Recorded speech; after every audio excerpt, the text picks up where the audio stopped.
एक जुमला है हम लोग के यहाँ की, चोर मचावे शोर। ममता दीदी जो सड़क पर उतर रही है, किसके खिलाफ उतर रही है? उन्हीं के कार्यकर्ता लोग ने ही ऐसी घटना का अंजाम दिया है, जैसा हमको पता है।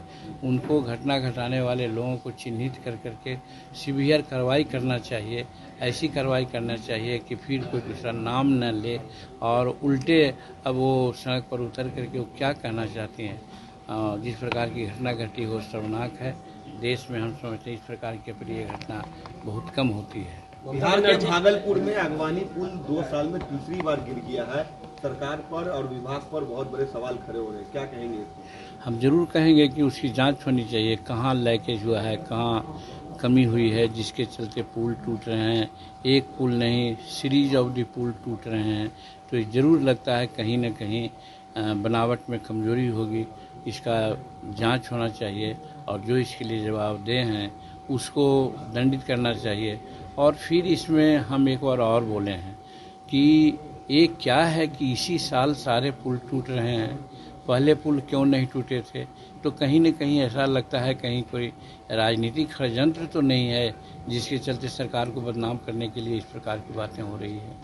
प्रशांत किशोर बाई पोल लड़ने जा रहे हैं। बिहार में राजनीतिक पार्टी की शुरुआत हो रही है, क्या कहेंगे इस पर? क्या कुछ नुकसान होगा एनडीए को इनके पार्टी बनाने से, चुनाव लड़ने? अब नुकसान होगा या फायदा होगा ये हम कहने वाले कौन हैं?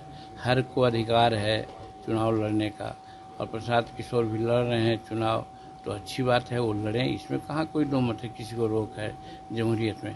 लेकिन यहाँ जैसे दर्जनों पार्टियाँ लड़ती हैं वैसे एक पार्टी वो भी लड़ेंगे। जनता जिसके पक्ष में अपना मतदान करेगी वो बिहार का या देश का शासन करेगा। दो विधानसभा पे उन्होंने ऐलान किया है कि हमारी पार्टी, अगर विधानसभा का चुनाव 2 अक्टूबर के बाद होता है तो हमारी पार्टी वहाँ 2 कैंडिडेट देगी, बेलागंज और इमामगंज की बात की है। करें तो इसमें रोक कहाँ है भाई? इसमें तो जनतंत्र है, जमहूरियत है, चुनाव लड़ने का सबको स्वतंत्रता है और अगर वो लड़ना चाहें तो लड़ें, इसमें कहाँ कोई दो मत है। लेकिन गया जिला का दोनों कंस्टिट्यूंसी है, इमामगंज मेरी कंस्टिट्यूंसी है, हमारे पार्टी के लोग वहाँ से हटे हैं, मतलब कि हमने वहाँ से त्याग पत्र दिया है। बेला में राजद के लोग त्याग दिए हैं। तो रही बात कि हम लोग भी तैयारी कर रहे हैं चुनाव लड़ने का कि जहाँ एनडीए के दोनों सीट प्राप्त हो जाए। और ऐसी परिस्थिति में अगर कोई दूसरा सोचते हैं कौन पार्टी से आते हैं, ये तो अब नेताओं पर निर्भर करता है कि कौन किसको लोग देता है सीट। और जिसको जो सीट देगा, अगर एनडीए से लड़ेंगे तो भी हम देखेंगे कि क्यों मिला उनको सीट और क्यों लड़ने जा रहे हैं। और अगर दूसरे पार्टी से लड़ेंगे तो हम लोग तो जरूर विरोध करेंगे।